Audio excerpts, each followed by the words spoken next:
Nó cái gì? Mày. Cái gì? Ngâm ngay na một đón quy cộng thần. Cái phân gì? Cho mấy đi. Ngâm ngay na quy cộng ba phải chết.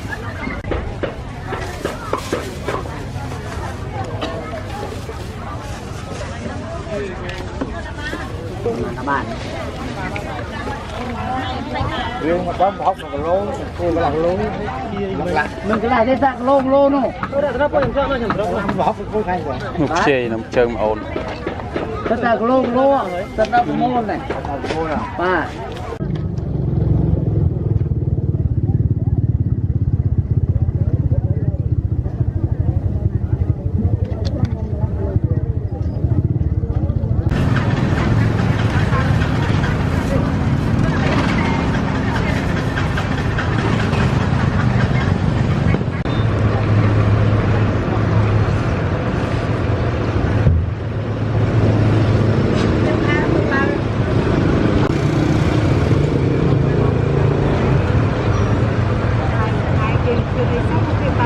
đang khai nó khai ôn một là hai bọc khai xong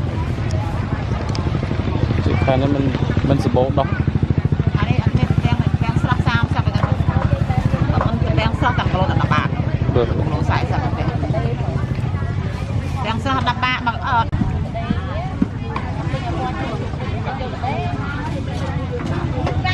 cái cỏ rồi đi tập liên hả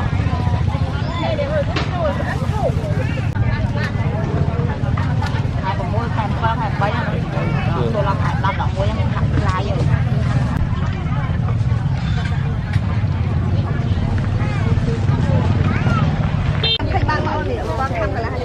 bạn tắt vùng mũi từ đâu đấy đi tay mũi từ đâu không nè không có aku bermuai ya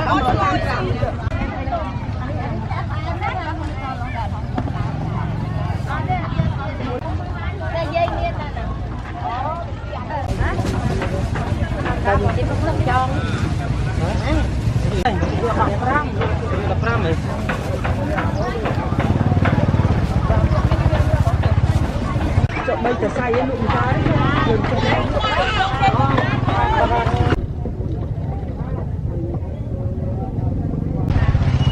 Dạ, buông cả.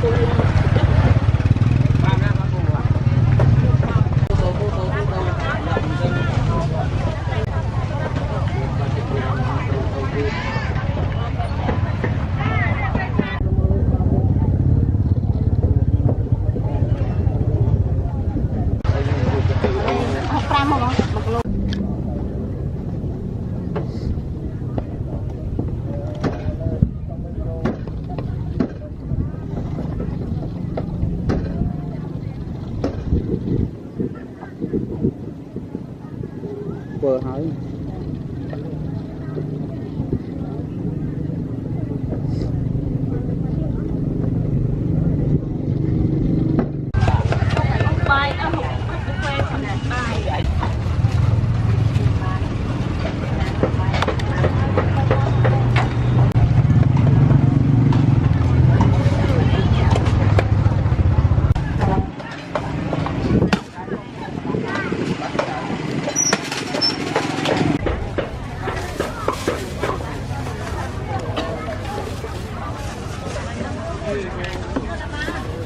bạn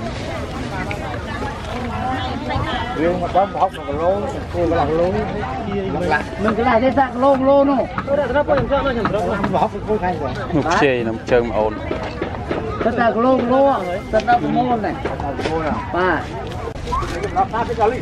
Mày. Cái gì? Ngâm ngay na một đón quy cộng thần. Cái phân gì? Cho mấy đi. Ngâm ngay na quy cộng ba phải chết.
Đang khai đấy khai ôn Ừ.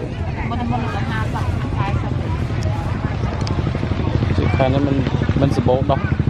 anh ấy anh đang sắp sao sắp cái anh đang sắp tầm lô tầm bạc Được. lô sải sắp cái đang sắp đập bạc bằng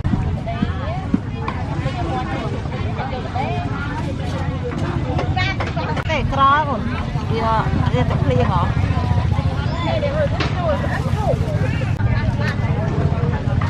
hai con môi thành ba thành bay tôi làm